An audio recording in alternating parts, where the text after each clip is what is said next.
For nearly 20 years, Serenity Inns has supported men working to overcome addiction and reclaim their lives. The program offers intensive treatment and housing for men and has a track record of success. Joining us now is Ginlack, CEO of Serenity Inns. Welcome back to Connect MKE, Ken. Hi, Denise. How are you? I'm well, thank you. Help us understand what Serenity Inns' philosophy is to helping individuals overcome opioid abuse. Serenity Inns is a place where we take a holistic approach. We look at the whole person and not just the addiction piece. Um, we know that individuals suffer with substance use disorder, as well as mental health issues. However, there's more to treating an individual than just their disorder. And so we take the philosophy of looking at the whole person in order to help them get better. As you know very well, we are in the midst of an opioid epidemic. It's causing fatal overdoses every single day in Milwaukee County. Milwaukee County says that one of its goals is making sure that there are services out there to help keep people alive until they can get to treatment. How are we doing on that?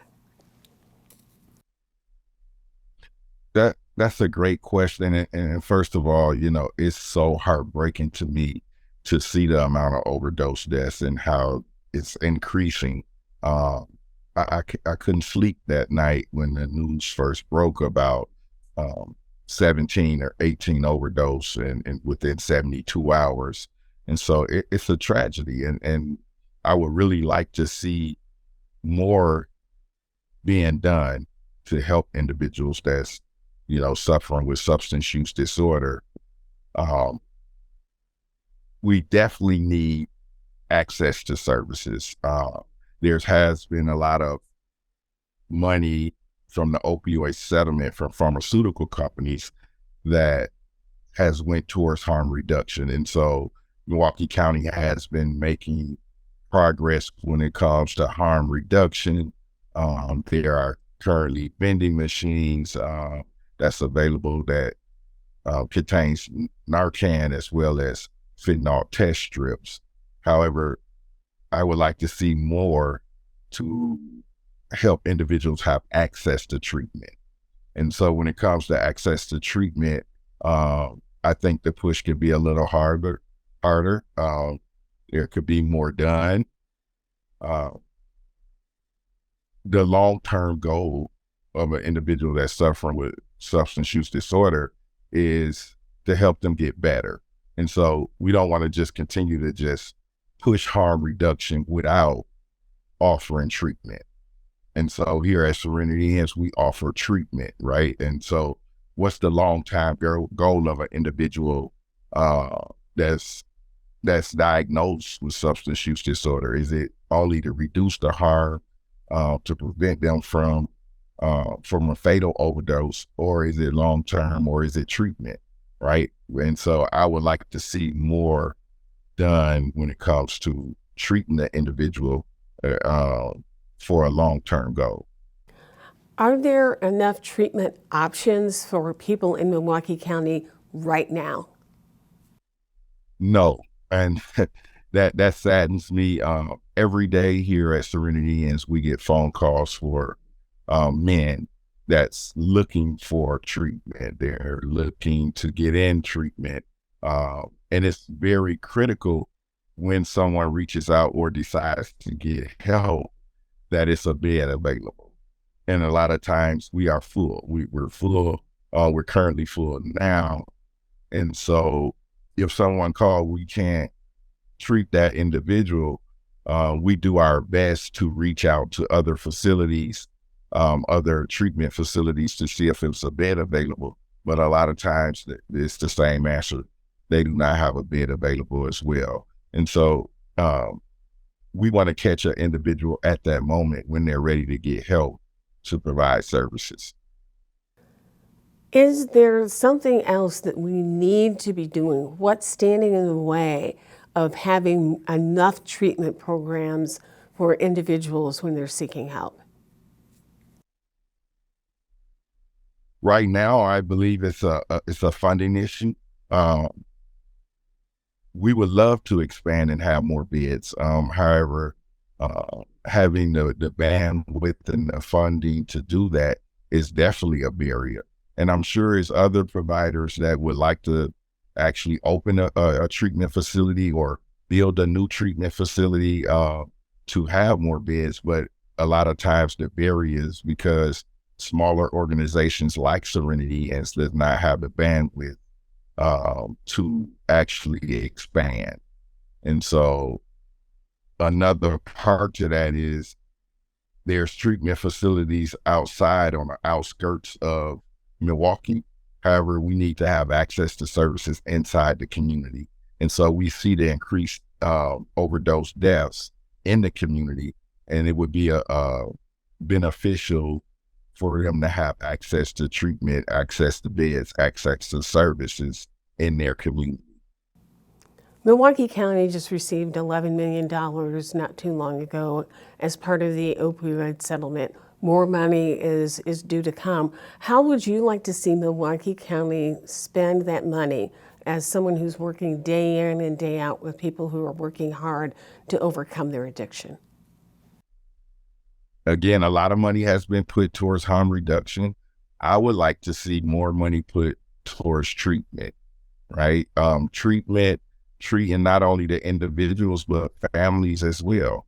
We know that addiction is a family disease. And so we need to have more access to services, more beds, more places where you're not just treating the individual, but also have a space where the family can come in and also get educated on substance use disorder. How important is having that family component to someone having a successful outcome where they're able to overcome their addiction and begin to move forward? It's very important, Denise. You can't do it alone. And so an individual like myself that's been in long-term recovery, that was something that was very important to me in the beginning, was having that support system, having family, having individuals that understood the disease of addiction. A lot of times when guys leave treatment, the family don't know how to react. They don't know how to treat this individual. They tend to walk on eggshells. So just educating them and helping them understand the disease model of and the concept of what needs to be done to actually have support for the individuals that in their family. At Serenity Inns, something is also done that's pretty unique. Once men finish treatment, there is a safe option for them to go to, so they're not going back into the environments where they had their addiction. Absolutely. One of the things is that we find is when individuals complete treatment, they may be forced to return to an unsafe environment. And Serenity Inns has the opportunity to offer me in a safe environment. We have a apartment unit where it's a recovery unit, and individuals have the opportunity to stay there up to 18 months. So we have the Bueller Alumni House.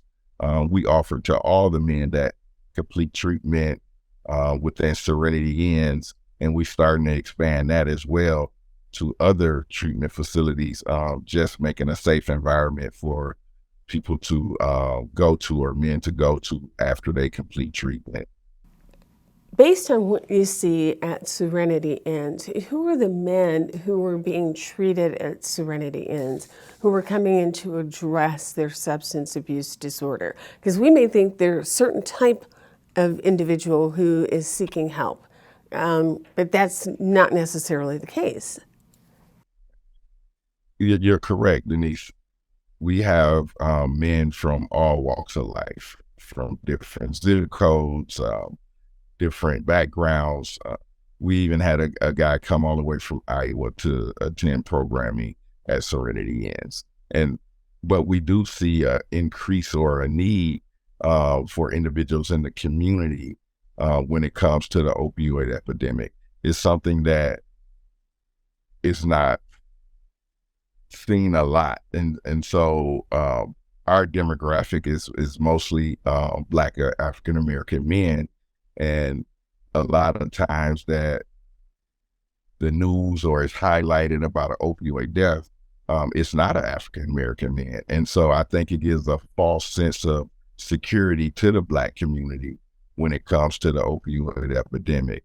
And right now, we're seeing the increase of deaths. It's an uptick when it comes to African Americans dying from the overdose or dying from overdose death due to the increased fentanyl, finding that cocaine is mixed with being cut with fentanyl and different other drugs, which is causing the uptick for African American community.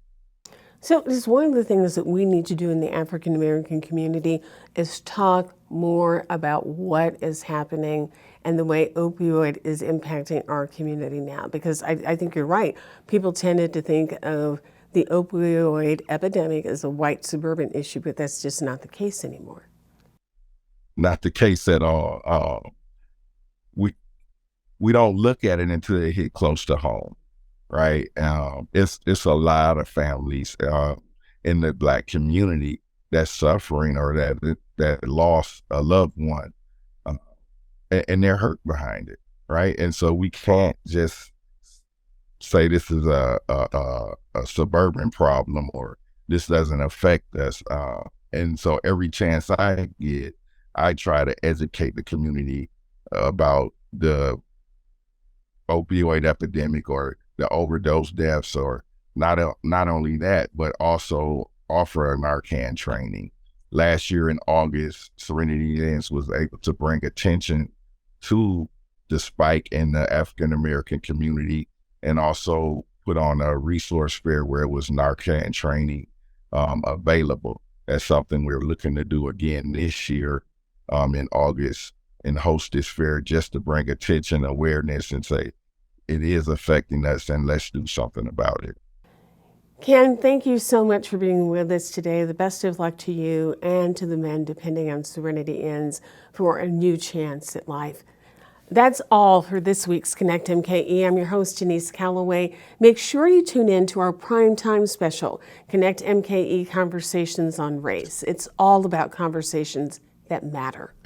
Thanks for joining us, and be well.